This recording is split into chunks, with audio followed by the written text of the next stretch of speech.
Hello, welcome to my channel. My name is Daily Manhwas, and I hope you enjoy this video. This is the next episode of the manhwa, Heir of Mythical Heroes. If you already saw the part 1, you can skip to this minute.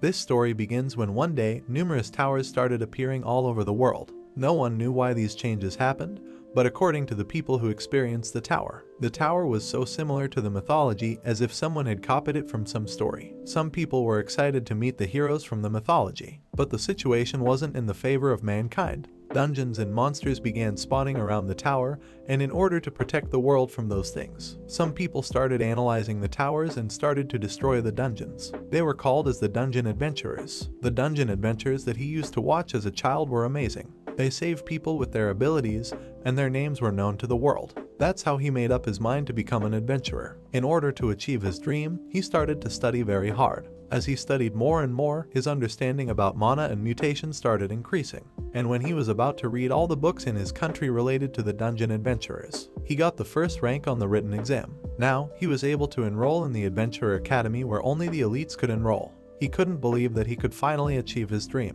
But once he started the academy, he couldn't climb over others no matter how hard he tried. No matter how hard he trained himself, he couldn't beat them. He didn't have any unique ability that only adventurers gained. That's why he decided to take a leave of absence and stayed in his room, and threw away the only chance he had of becoming an adventurer. We come back to the present, where some years had passed since he left the academy. If he stayed in the academy, he would be in the 3rd year by now. But instead of chasing an impossible dream, he started to write fake stories. A story about a swordsman who cut the horizon, a hunter who lived his whole life in the forest of death, and the creator of magic. Things that he couldn't achieve in reality. A message pops up saying that his story had been completed. He was in the final chapter, so he decided to finish it after resting. He turns on the TV and watched the news. The newsman says that the only divine adventurer of their country, Rachel, had finished her mission in the USA and she was returning to Korea. Most of the towers were being cleared and they were getting closer to world peace. The protagonist wonders why he couldn't get any unique ability. He tried harder than anyone else. Frustrated, he goes to sleep. But he left his laptop on. Suddenly a message appeared telling that the world was searching for a new record to build towers. The world had found the perfect setting used in a novel that could be applied to the tower. And the world started generating a tower of the same settings. And finally, a tower gets created in their world. Our protagonist wakes up by the noise of the TV that he didn't have turned off last night.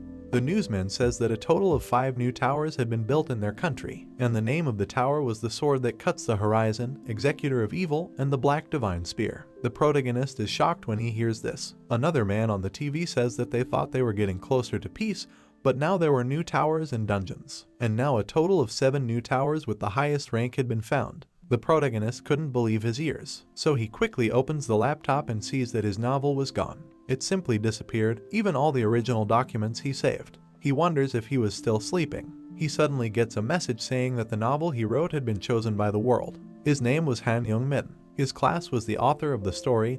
His unique ability was immersion. His novel files disappeared, and the news announced new towers and character with the same names as his novels. Suddenly, he gets another message telling him that he got a unique ability called immersion. He couldn't believe that he got an ability even though he didn't have any talent. With this ability, he could become an attacker, but he thinks that it was all useless delusions. He tried to activate the ability thousands of times in the last few days. Every time he tried to activate it, he got a message by the system telling him that he failed to activate immersion.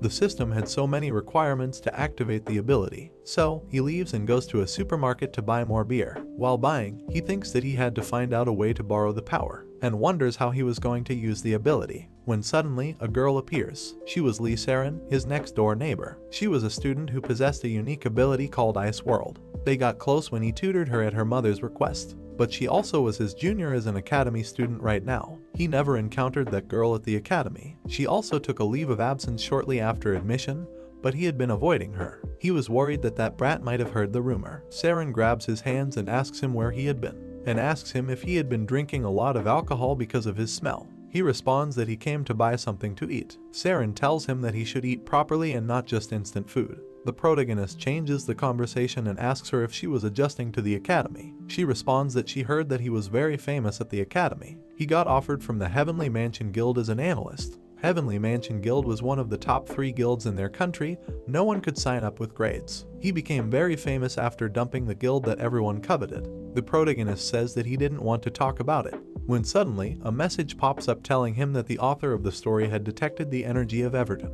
He wonders why a demon follower had appeared in a supermarket, when suddenly the man with the hat collapses on the floor. Saren wants to help him, but the protagonist stops her, and from the body of the man starts appearing an evil aura, and from the body of the man appears a portal. From this portal, 2 demon wolves came out. These demon wolves started to attack the people. Everyone started to leave after seeing the portal. The group that extremely hates the 7 heroes and would not hesitate to sacrifice anything for the sake of the goal. They were called the demon-worshipping group. These were the fanatics that appeared in his novel. So, he tells Saren to evacuate the people, and he would lure them. He thinks that running away was his only ability he had. He lets his guard down, and the demon wolf gets near him. The wolf jumps to attack the protagonist, but he dodges in time, but gets hit. He takes a signpost as a weapon. The wolf attacks him again, but this time he manages to block the attack with the signpost. But the signpost was very weak, and he wondered if he could block another attack. He doesn't know what to do since Saren couldn't help him because she was protecting the civilians. He wanted to use his unique ability, immersion. He remembers that he was the author of the story, and he was recalling his work to narrate. He was the author of the novel he imagined every day for the past 2 years to write. He knew everything about the world and the characters. So, he wanted to borrow the power of the strongest swordsman in his novel. He tries again to use his ability, and this time he gets a message telling him that the power gap was too big and he had 100% probabilities of dying. He tried, but it didn't work. Another message pops up asking him to choose a target of immersion again. He finally remembers the character he wanted to immerse, and he uses immersion again. Finally, he successfully activates his ability. The towers were a combination of stories and records. If there was a tower made with Greek mythology as the base, and the owner of the tower is Hercules. All the things that happened to Hercules will happen in real life. And now the heroes of his novel had now become owners of the towers, meaning that all the people who are related to them exist in reality. He emerges as a side character. As a soldier, Malon, an ordinary gate guard. The job of a gate guard was to fight numerous enemies with little strength. He quickly attacks the wolves and manages to hit a lot of them. As his understanding of the spear was increasing, his battle instinct was improving, and he gets a temporary skill. One wolf was left alone, so seeing he had no chance, he left. But the protagonist throws the signpost at him. Saren activates his unique ability called Ice World, and she manages to save the civilians. She remembers that the protagonist didn't have any ability and he was an academy cadet. She wonders if he could handle all the wolves alone. She starts to search for him and sees that he had killed all the wolves alone. His immerse ability gets deactivated and he falls on the ground tired. He gets another message telling him that he learned the fighting technique and his upper body muscles would activate soon. He used much more power that his body could handle. There would be a backlash for forcibly increasing strength. His muscles start to cramp. Saren helps him to get up and tells him that he did pretty well since he had no unique ability. The protagonist couldn't believe that he did all that with his own hands. He responds to her that his body started to move after he got cornered, and it was all thanks to the academy training. His unique ability could let him borrow any person's strength as long as he was strong enough. But this power has side effects such as getting pain because his body was very weak. To use his ability more often, he had to train his body to improve his stamina. The day after, he wakes up by the noise of his phone. He gets a message by Saren telling him sorry. He gets up from the bed, but he still has pain in his muscles. So, he falls down off the bed. He sees that he got a missed call from Saren. He calls back Saren, and she tells him sorry and she didn't want to talk about it because he didn't like being involved with the academy. But somehow, he got uploaded to an article within a day. He didn't expect this would become such an issue. He reads the comments and gets mad reading some negative comments. But he finds some good comments and gets happy. He suddenly gets a message in his chat. He opens the chat and sees that someone was desperate to meet with him. And he gets another message from his instructor asking him if he awakened his skill. He wonders why so many people were interested in him now. Back to the call, Saren tells him that she would treat him 10 times for this.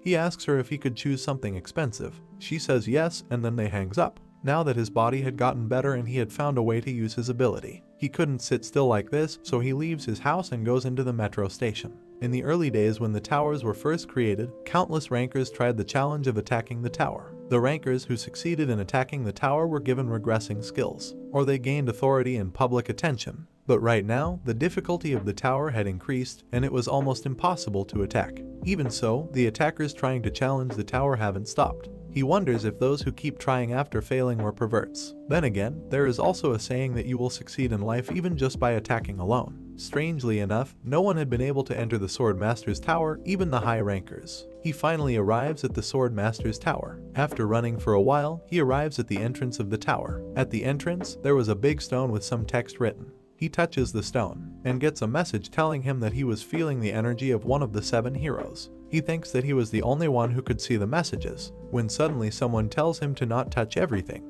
If you touch anything imprudently, you could get invited into the tower. That's why ability users shouldn't touch it recklessly. The protagonist responds to him that there was no way that he would get invited because he was very weak. He thinks that even if he gets invited, he would run away. Then another message pops up saying that the true owner of the 7 towers was resonating with the tower. And as a response, the owner of the tower invited him back. The protagonist is teleported inside the tower. Someone inside the tower wonders why someone was loitering around in front of his tower. He starts getting bothered, and judging by the protagonist's mana, he thinks that he was an ordinary person. He notices that the protagonist was hiding something. So, for finding out, he invites the protagonist to the inside of the tower. He was in the space of the predators, and his goal was to get away from the first floor before they attack. And a monster was about to spawn in an hour. He was an ordinary person without any attack skills who entered the tower. He made a bone-breaking effort to climb up the tower, but in the end, he was an unqualified attacker because of the pejorative label he received after he got last place in the practical tests.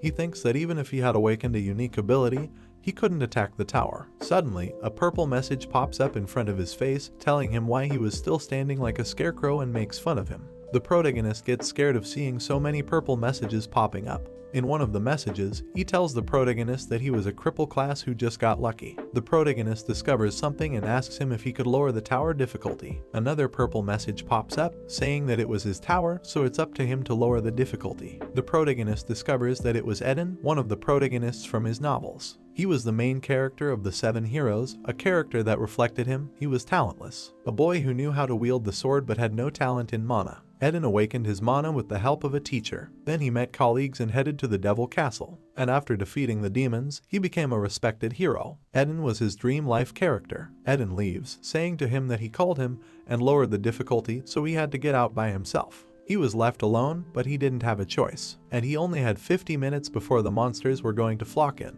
So, he starts exploring the area to search for some information. After searching for a while, he steps on some wood pieces. He takes the wood piece and sees the name Eden, then a message pops up telling him that he had obtained an additional keyword. He was in the first episode of his novel, the place where the talentless young boy was awakened as a genius. He was in the Eden training ground. A new message pops up, saying that he was on the first floor and he had obtained the information about the Age of Destruction that appeared in the first episode. He wonders if someone like him would be able to complete the first episode. Seeing that he had no choice, he grabs the piece of wood and with all his force sticks it into the ground. He notices that something was hiding underground. He pulls it out and finds out that it was an ugly plant to permanently raise the magic power by 1. And there were a lot of them hiding underground around him. He tastes the plant, but it was bitter. Now that he had tasted it, his body was refusing to eat it. He realized that he only had 45 minutes left until the monster wave. So he starts eating the plant even though he didn't like the taste. He had to eat as many as he could before the 45 minutes. After 30 minutes, he couldn't eat anymore. He had eaten more than 40 plants. His stomach was being turned upside down.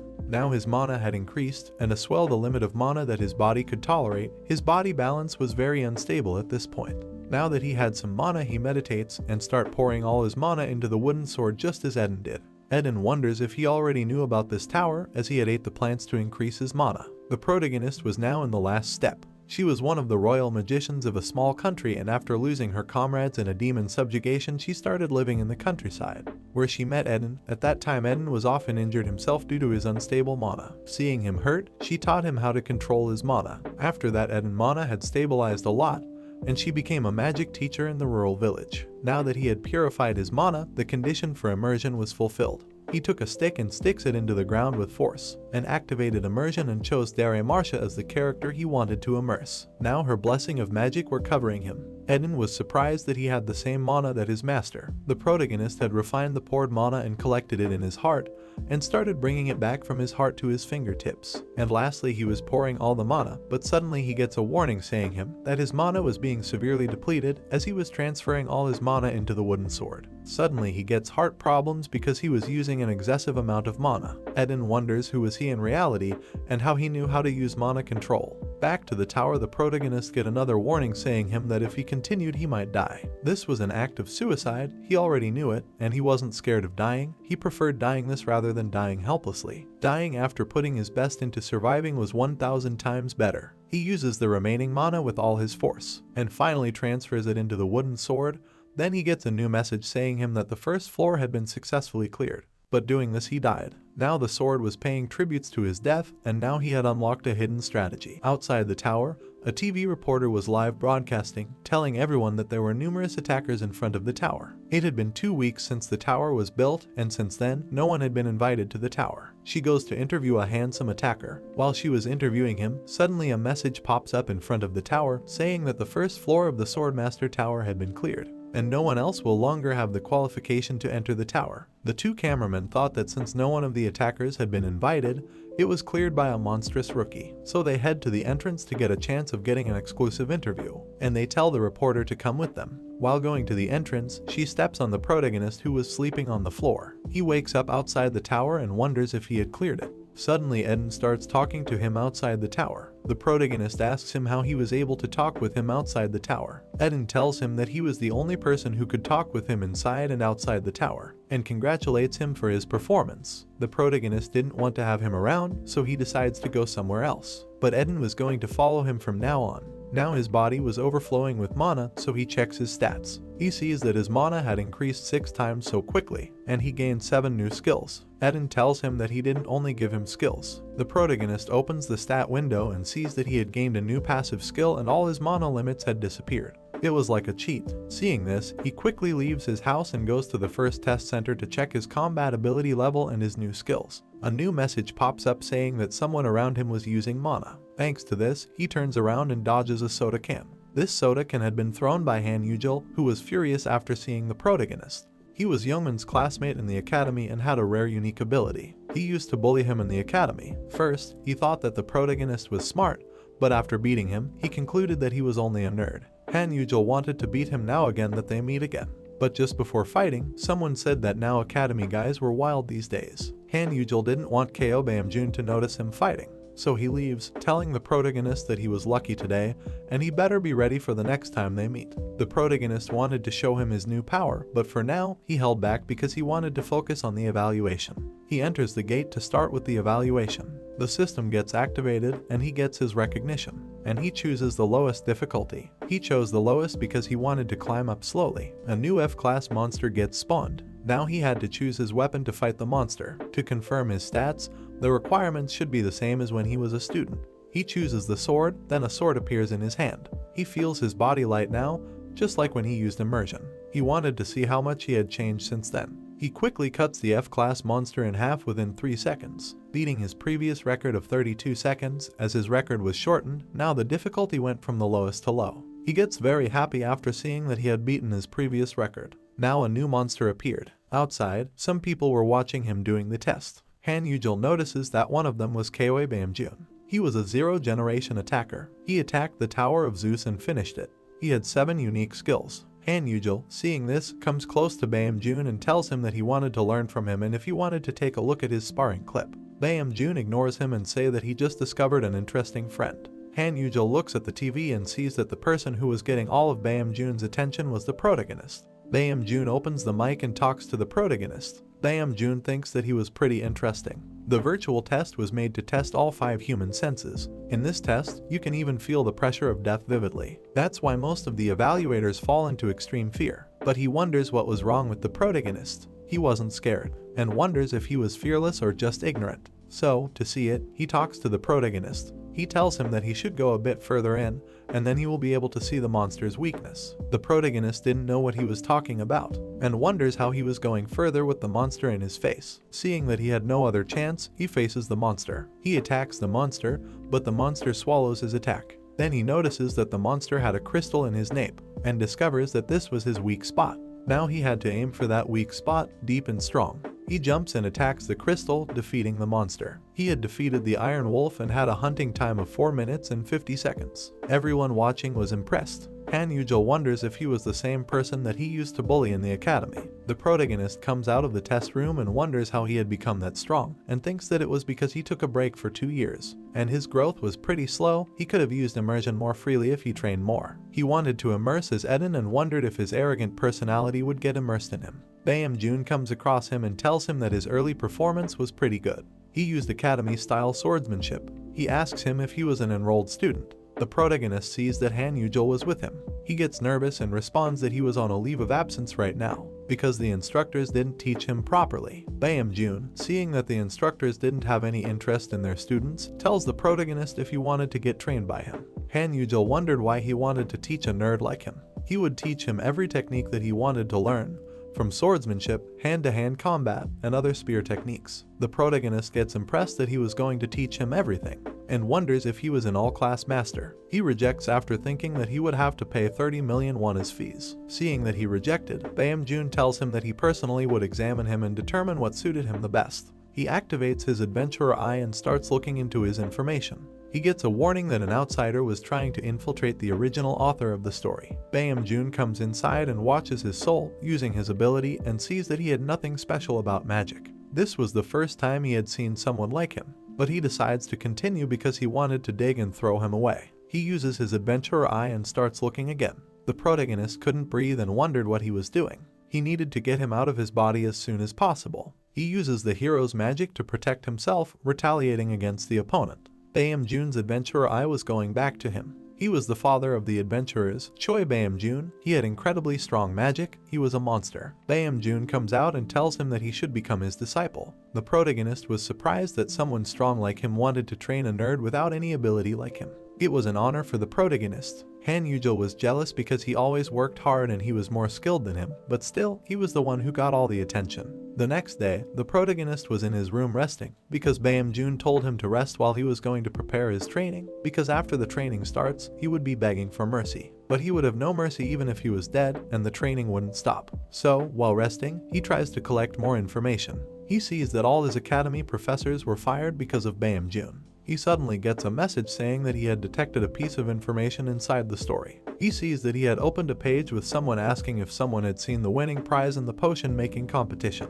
Eden tells him that it was a bastium, a rare ore that appears in the Age of Destruction. The bastium was an ancient fragment, proof that God actually exists. Even though the royal family values it highly and buys it every year, after all the years, they had been able to gather only 30 kilograms of it. That's how precious this mineral was within his novel, but he thinks that it only looked like a stone. Eden asks him if he knew how to make a potion. The protagonist replies that he was not skilled in making potions. Eden gets angry and tells him that he should start training starting from today. He needed to get the bastium no matter what. Potions were medicine. In other words, it was an item for healing an injured person. It had a good effect and was easy to bring around. Enrolling in a potion-making school was extremely difficult. It was really hard. If you simply knew how to make a low-class potion, all kinds of guilds wanted to scout you. But he created a potion in his first try. He created a substandard health-recovering potion. After that day, he immersed himself as a low-class alchemist for 2 hours. And one thing that he overlooked is the fact that Eden was a hard worker. After all the knowledge he taught, his head was going to burst. He sees that among the participants, there was Reynold, the son of the master Reynold. The craftsmen and above were prohibited from participating, but they were all heavyweights. When the adventurers bring different materials from the tower and dungeon, the producers are people who make items using those materials. The association has given the titles of craftsmen to only 38 of them, and even among them, they picked 8 best craftsmen and gave them the title of master craftsman. He thinks that he just came to show his face, seeing all the craftsmen. He was feeling tired, so he thought of drinking the potion he made before. Just before drinking the potion, Reynold comes close to him and tells him that he had never seen him before around. Reynold came to talk to him because he didn't greet him after seeing him, and after seeing his looks, thinks that he doesn't belong to any group. He tells the protagonist that they restricted craftsmen and above, but he didn't know even a street dog would join.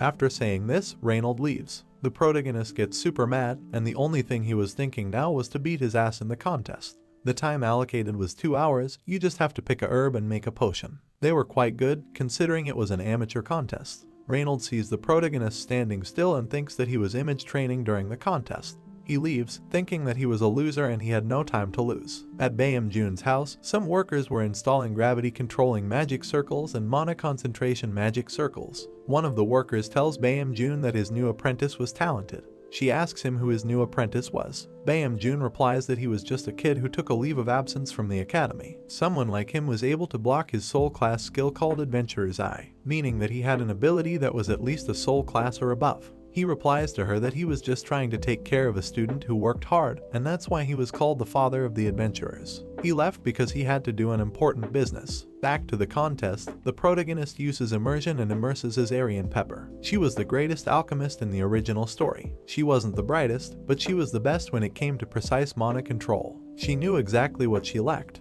Aryan Pepper used to read more than 100 books every day, and filled what she lacked. And at last, she was chosen as the direct apprentice of the greatest alchemist, and she was able to inherit the knowledge of the ascendant from him. He creates a potion and drinks it. This potion contained that vast amount of her knowledge. There was a lot of knowledge. He wonders if he will be able to absorb it all. Suddenly, he gets a warning saying that the level gap was too big. His head hurt, but he wanted to keep going. So he uses his mana to fill the mana deficiency. Now he had temporarily acquired mastery over alchemy, and all his knowledge and experience about alchemists were increasing. Eden was impressed, and he could feel someone else's energy that was way different from the time he was learning alchemy. Finally, he absorbs all the knowledge thanks to the fact that he trained last week. He runs towards the plant zone and sees that all the plants were taken by the other participants while he was busy immersing. Now the only plants left were the poison ones. Seeing that he had no other choice, he takes the poison ones and goes back to his table. Each drop of this poison plant's extracts could kill thousands of people. It was dangerous, but he didn't have any other choice. On the top was Reynolds sitting, observing all the participants. Seeing the participants, he thinks that they were making an ordinary health potion or ready-made drugs. No one was going to catch up with his son, Reynolds. He watches the protagonist and thinks that he was an idiot who didn't even know how to use a machine. But he looks carefully and sees that he was refining the poison with mana and without a machine. And he was even neutralizing the poison and increasing the beneficial effects. He didn't know that this method was even possible, and no one had ever succeeded. If he failed, the poisonous effect would hugely increase, and not only this place, but a few miles of radius from this place would explode. He calls the manager to stop the contest before this happened. But suddenly, all the people start clapping, and the presenter tells them that a double-a-class potion had appeared. And Junmin made the soul class potion. Reynolds couldn't believe that he had succeeded. He had made a potion of fire that increases the mana temporarily and gives fire resistance. And his unique ability had increased because of his concentration, and as well as his limit to his skill usage. Reynolds comes close to the protagonist and grabs him furiously, telling him that there was no way that a dog like him made a soul class potion, and thinks that he was hiding something. Reynolds comes and tells his son to stop, and he scolds him for putting his father's face in shame. Reynolds replies that he was committing fraud. His father replies that if he was calling his father eyes a knotted hole. Reynolds apologizes to his father, but he says that he should be apologizing to the protagonist instead. Reynolds apologizes to the protagonist and his father as well for his son being rude. Reynolds tells the protagonist that he had watched over his conversation since the beginning, and he saw that he had amazing mana production. He asks him who his teacher was. The protagonist replies that he was an autodidact. They both are surprised after hearing this. Then the caster comes and tells the protagonist to get ready to stand on the podium to receive his reward. The protagonist leaves. Reynolds tells his son that he did well. Reynolds replies that he will work even harder once they return to their country. On the stage, the protagonist was ready to receive his reward, and the one who came to give him the trophy was Bayam-jun. After this, they both went to a coffee. Bayam-jun asked him where he learned alchemy and why he participated in the contest. The protagonist replied that he studied by himself, and he really needed this rock. Bayam-jun replies that he had never failed to surprise him every time. The protagonist tells him that this rock may not look good, but it was a precious ore. Bayam-jun uses his adventurer eye to look into the ore's information, but the system altered the revealed information.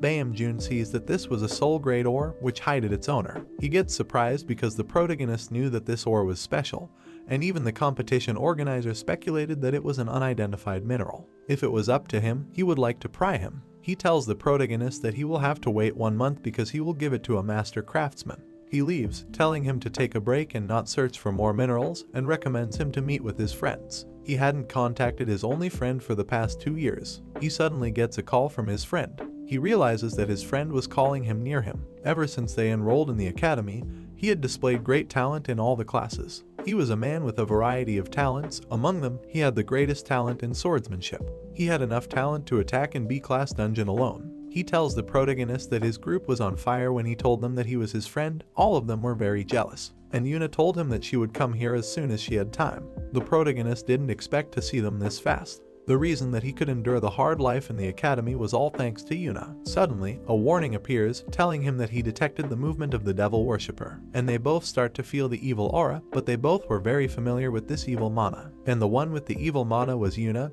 Her mana was cursed. One day, while he was in the academy, he listened to some students talking about him, how he got the first place in the exams without having any ability. He passes between them to go downstairs and accidentally hits one of them. The student, seeing that he had hit him, trips him, making the protagonist fall down the stairs. Suddenly, Yuna appears and tells them to apologize and tells them to stop talking shit behind someone's back. He had been studying very hard to get the first position in the exams, calling them trash. The student gets mad, but his friends stop him, telling him that she was the daughter of the director and they should avoid fighting with her. During those hard times in the academy, Yuna was his first friend in the academy. Kang Taemin and Ki Yuna were famous in various departments of the academy. However, he was still harassed since the top-ranked and second top-ranked of the practical examination hung out with a failure like him. Fighting in class was prohibited, but still, Yuna beat all the students who harassed him. That was the reason he felt grateful and sorry to them. Taemin asks her if she was good now because she didn't look like this the last time they saw each other. She replies that she went to a dungeon to inspect it. It was only a preliminary inspection of the dungeon's entrance, so they were not alone. The professors were with them. Inside, she saw a big stone with some blood. She came close and touched the blood. Suddenly, the blood started boiling, and she absorbed all the blood. She wondered if it was an illusion since the blood stain had also disappeared. She had fallen into a dungeon illusion trap, cursing all her mana. The protagonist tells her that he would have a look. He activates his mana, and since the Everton organization was a demon-worshipping group, they could curse by borrowing the power of the demon. He converts his mana into divine power, and he emerges as the lesser priestess, Esther. Now the priestess is blessing him. He has no choice but to fight back with divine power. Luckily, the curse isn't that strong, so with his actual mana, it would be enough. He uses his hands to transfer his mana to Yuna and then eliminate all her cursed mana. Yuna feels that all the energy that was oppressing her has disappeared. They are both surprised that he had been able to eliminate the cursed mana. The protagonist tells them that this was nothing. They have helped him a lot every day in the academy. This is the least he could do for them. Taemin congratulates him for awakening his power. The protagonist tells them that he has a master now, but he doesn't tell them that his master is Baemjun. And he apologizes to them for not being in touch with them because they are his precious friends. This night, he feels very tired because he has been drinking and playing a lot. Suddenly, he gets a message saying that he has satisfied the episode's requirement and he will receive a reward. He gets some information about Everton. He decides to check the information and sees that they are planning to raid the academy, and there are only 15 days left until they launch their raid. Everton is going to raid the academy, meaning that Yuna and Taemin could be in danger. He wants to call the professors, but after thinking that Everton could find that out and change their plans, he decides not to call them. He calms down and thinks that he needs to stop them first since Everton is also the organization he created.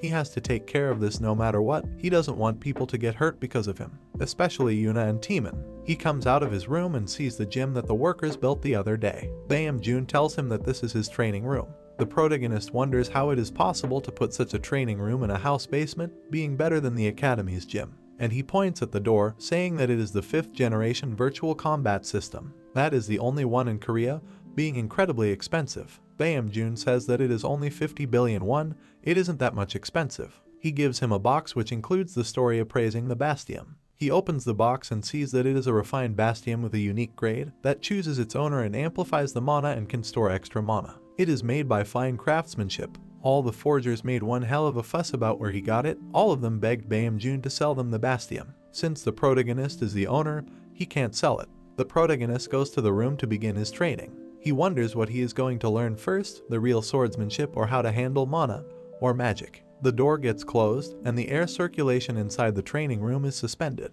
and some light begins to shine on the floor. Baemjun wants to teach him some things, but he has learned a lot of the theory in the academy, so now he decides to teach him with some real experiences. That's why he is contaminating the training room. A sticky energy was trying to overwhelm him. He falls down to the ground, he couldn't control his body, and he felt like he had a swamp inside. This is how the air was inside the dungeons. Even if it was virtual reality, it was hard to stand up. That's why he must get used to the pollution first before going into a dungeon. Bae-Jun wanted him to show his hidden power. The protagonist couldn't breathe, but after some time, he could barely steady his breathing. The dungeons had a completely different ecosystem from the real world, being perfectly favorable environments for the monsters who habited the dungeons. The air inside the dungeon wasn't made just like that. If someone dies inside the dungeon, their corpse melts away, leaving only grudges. The energy of that grudge would contaminate the dungeon. Such a contaminated dungeon can stab someone's organs and even kill them. It had been 55 minutes since he was exposed to the contamination. The contamination was growing stronger and his body was being subjected to locomotory restrictions. The Tower of Eden had auto-purification, so he never faced contamination before. This difficulty wasn't something he could withstand with just persistence. He would be in trouble if he didn't have the hero's mana, which was protecting his organs from the contaminated energy. But slowly, he was reaching his limit. Bae-Jun tells him to come out, but he isn't listening and thinks aloud that he should use his unique ability because he can't hold on any longer. Bae-Jun tells him that if he is mad because he just held on for 1 hour while he could have used his ability and finished faster, avoiding getting damaged. Eden laughs and says that if it wasn't for him, he couldn't even hold on for a minute. His hero's mana is on a different level. He thinks that Eden is right, divine energy is not the only thing that can oppose the devil. Also, the high purity energy that only the 7 heroes have. He emerges as Lesser Priest Esther. Now his mana is temporarily changing into divine energy and the priest is protecting him. A low-grade immersion no longer takes a toll on his body. The divine energy is healing his body quickly and the corrosion caused to his mana organs is disappearing. Bae-Jun wonders if he has Spirit Descent being a unique skill that borrows power from spirits. Bae-Jun thinks that he would lose consciousness while using the ability, but he is surprised after seeing that he is still conscious. He comes inside the training room to start with the swordsmanship training, and he starts beating him. The day after, he thinks that the training was being effective because he got a bit of muscles and his stats improved as well. And on top of that, he was able to obtain some information on the dungeon the Academy was planning to visit. Field trip in 1 week.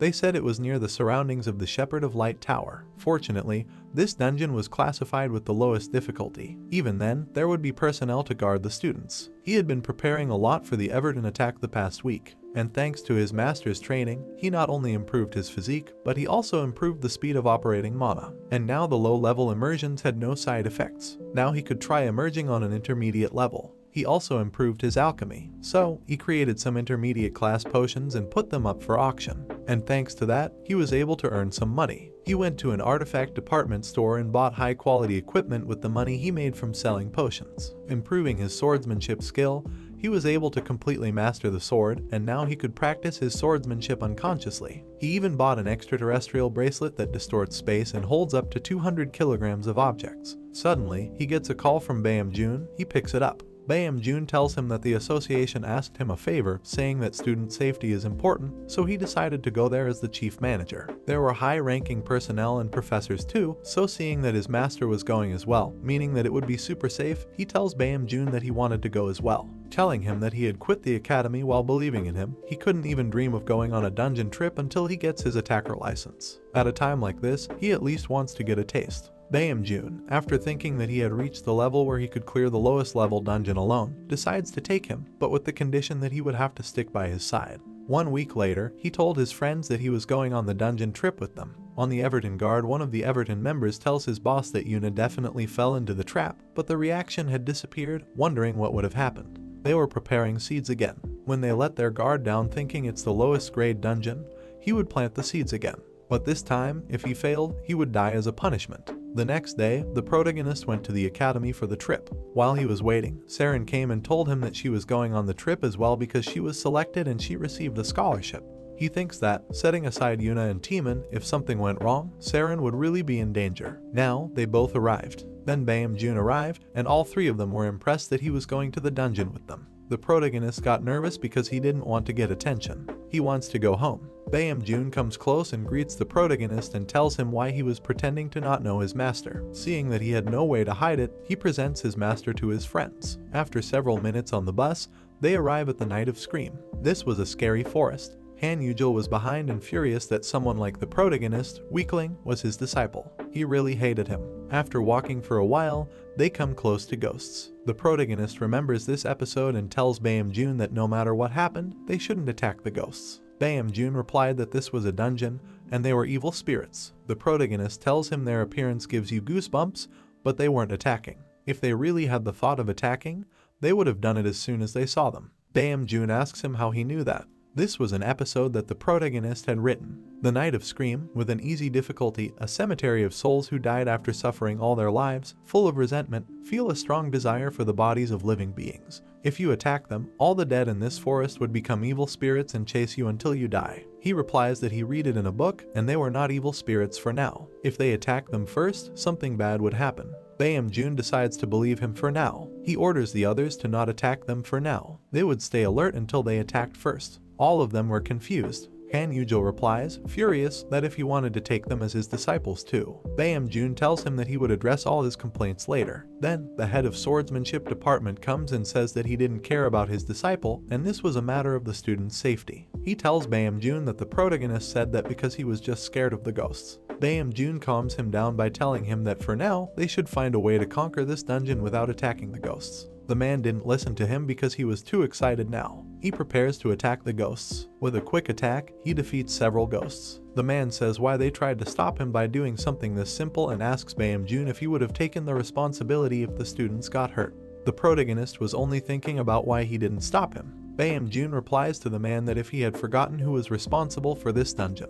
Han Yujil tells him that inside the dungeon, you must suspect everything and treat them as your enemies. That was something he wrote in his textbook. Bae-joon tells him that he didn't know how the leaders treated their team members. It was too late, and the dungeon difficulty changed from low to intermediate. Now, the ghosts started running towards them, and the fog was getting thicker. Bae-joon asks the protagonist if now they could step in. He replies that now it was too late. Due to the wrong approach, the episode was upgrading from Night of Scream to Night of Nightmare, and all the ghosts transformed into evil spirits with murderous intentions. All of them had changed into evil spirits and started approaching towards them. Suddenly, the men who attacked them before couldn't breathe. Bae-joon orders Saren to help him, moving him to a corner. Bae-joon approaches the evil spirits, but the protagonist detains him, telling him that he should let him do this. He knew about this dungeon. If they attacked here, all of them would die. Bae-joon furiously replies that if he still wanted to not do anything now, they were attacking their people. The protagonist tells him that they could transform into significantly more malevolent beings. He wanted to protect his friends with all his strength because he used to get only help from them. He begs him to believe him, he could save all of them. Bae-joon believes him and gives him an illusion ring that could make a bunch of clones using mana. He said that he would take care of this, but since they had already transformed into evil spirits, there was a huge possibility that he would fail. But he had to be the one doing this, because he made those children that way. Those children were either abandoned by their parents and used as human shields in the war, or lost their parents and suffered enough pain. So this mustn't end with a fight. He wanted to eliminate them by giving them peace. He emerges as the heretic of the temple, Michelle Condor, a figure who spent her childhood under the guidance of the priests of a small temple. And while living as a priestess, she saved countless souls with resentments outside the temple after receiving a revelation from the Lightbringer. He had succeeded at immersing in a low-class priest earlier, but Michelle was a priest of a higher level. He wasn't sure if he would succeed. The Lightbringer finds him and wonders who he is. He didn't expect to see Prina like this. She started praying for him. Eden was surprised that he was able to get prayed by Prina and his master, and wonders who he was in reality. Thanks to the prayer of the Lightbringer, the immersion was easier, and he had successfully immersed in an intermediate difficulty character for the first time. Now, the illusion ring starts creating the appearance of Michael. The protagonist was in perfect sync with the target. Bae-joon was surprised by seeing his magic and wonders if he used the same ability before in the training room. But this, in comparison, it felt much more powerful, and wonders how he got this strong within just 2 weeks. He thinks that he was really a monster. Extending his mana, he is able to create a mana rain, making all the evil spirits retreat, even though the children became evil spirits because of the wrong approach. Originally, it was simply an episode that would have ended with the mournful memorialization of the dead children. He must save these children as the author of the story. Using the talisman that Prina gave him, he is able to make the evil spirits feel good, making them vanish away. The Night of Scream was cleared. The immersion ended, and his body received a backlash because he used a power stronger than his body's capability. As he advanced in the ranks, all his skills leveled up by 1. He had obtained the enhanced mana passive. He had cleared the Night of Scream by using a hidden method, and Lightbringer had declared that she would continue watching over him. All of them approached to see if the protagonist was alright. Bae-joon had never seen such power with such side effects. He orders his friends to take him to a hospital and request recovery potions from the association. But suddenly, some tentacles attacked Bae-Jun. He was able to block them. He was attacked by Everton. They told him that if he didn't want to die, he should hand over the 8th hero. Bae-Jun tells the students to take care of the protagonist and take him to the hospital as soon as possible. The Everton man tells him that he won't let anyone leave this place. But Bae-Jun attacks him by grabbing him from the head and throwing him into the ground, telling them that he didn't have enough time so they could attack him at once. The next day, the protagonist wakes up in the hospital. He asks Bae-Jun if everyone was alright. Bae-Jun replied that some scientists showed up and took care of it. He congratulates him for doing well, and he passed out and scared all of them. He was worried that he might die early using that skill too recklessly, and he had bad news as well. He had told his parents that he had quit the academy because he didn't know about it, and he told them. The protagonist gets mad because now they were going to kill him. The day after, he goes back to visit his parents. He never came back after he took a leave of absence for almost 2 years. He gets mad because Bae-Jun had told them that he left the academy. They even hung a banner in the village when he enrolled in the academy as the top-ranking applicant. But what is done was done already. He opens the doors, and he was ready to bang his head on the floor and beg for forgiveness. He opened the door and saw that his parents were waiting for him for dinner. He ate until he could no longer. His father asked him why he had quit the academy after he worked so hard to enroll. He tells him that the dungeons were dangerous, so it was a good idea to quit. His mother told him to find a safe and normal career, and he should stay at home because things were dangerous outside. She heard that a dungeon showed up 2 months ago around here, and they were really scared. He was shocked when he heard this. 2 months ago was when his novel was plagiarized. He goes to the place where the dungeon was located. He uses his academy advanced skill called detection and searches for the dungeon. Now his range of detection was doubled. He was confused because he received a vast amount of information. Eden tells him to not be surprised as he got it as a reward for clearing the dungeon last time, the enhanced mana system. He didn't expect it to be that strong. He felt like the radius was almost 1 kilometer. After walking for a while, he finally finds the dungeon entrance. Seeing that the difficulty of the dungeon was low, he gets happy because he could clear it by himself alone. He thinks that even being a low-ranked dungeon, it looked very scary. In the Adventurer Association Forensic Department, a doctor tells Bae-Jun that he had spent a lot of time examining the body and asks him if he was searching for something.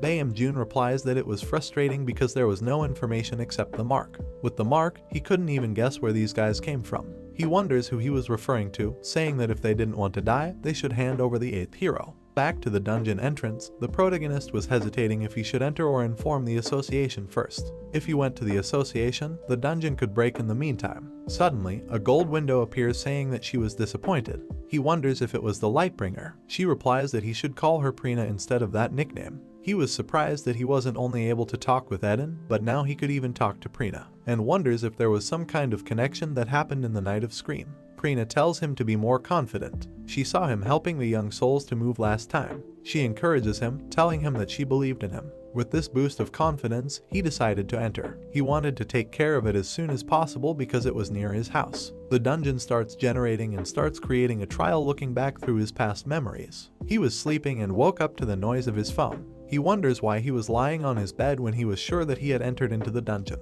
He looks at the wall and sees that now he had month-end assessments and tables from the academy. He wonders if he had traveled back in time. Suddenly, a message pops up saying that the path of choice was going through his past and memories. The scene changes, and he is in the academy training ground. He wonders what he was supposed to do, and suddenly a boy falls from the sky. The boy was him. This scene was showing what happened to him during the month-end assessments. He was getting beaten by Han Yujil. He wonders why the system was showing him this situation.